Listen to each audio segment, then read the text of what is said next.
Alright, so right now we at the build. We're here with our project manager extraordinaire, MikHAIL. MikHAIL Jackson. I appreciate that. So, Appreciate that. how you spell your name? MikHAIL. So I know you hear the word hail in his name. We do this, you know? Yeah. So yeah, everybody was asking as far as for the catch-all, what's the process? How long does it take to actually put up? Okay, the process doesn't take long at all done. It's real easy, it's simple. All you do is just hook it up to these poles here, extend the poles out, and lean it against the house.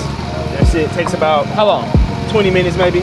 20 minutes. If so it's a smaller home, less than that, you know? there you have it. Yeah. So 20 minutes. First time, how long did it take first time? 25 maybe. Yeah, so first time obviously takes a little bit longer. Yeah, After that, it's like riding a bike. It's easy. Yeah. Let's go to the next question that I seen on the Instagram. Can you show your process of the catch-all? Yes, we can. But right now, since this one is already in the process, we'll only be able to show you how we put it back in its bag as far as the packaging. So for our next build, we can show the whole process. Looks really good, super professional.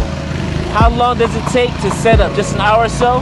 So MikHAIL already answered that. It takes about 20 minutes. You know, if you're a little bit, say for the average person, let's just say 30 minutes, you know? He's a little bit above average, so that's 20 minutes, you know? Yeah. And also, how sturdy are those poles? They're actually very sturdy. Yeah. Let me pull one up right now. The wind's been blowing all day hard. No pole has fallen.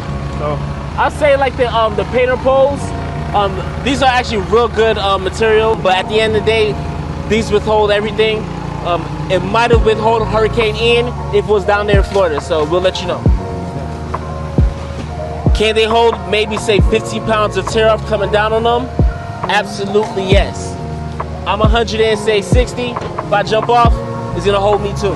The catch-all catches all.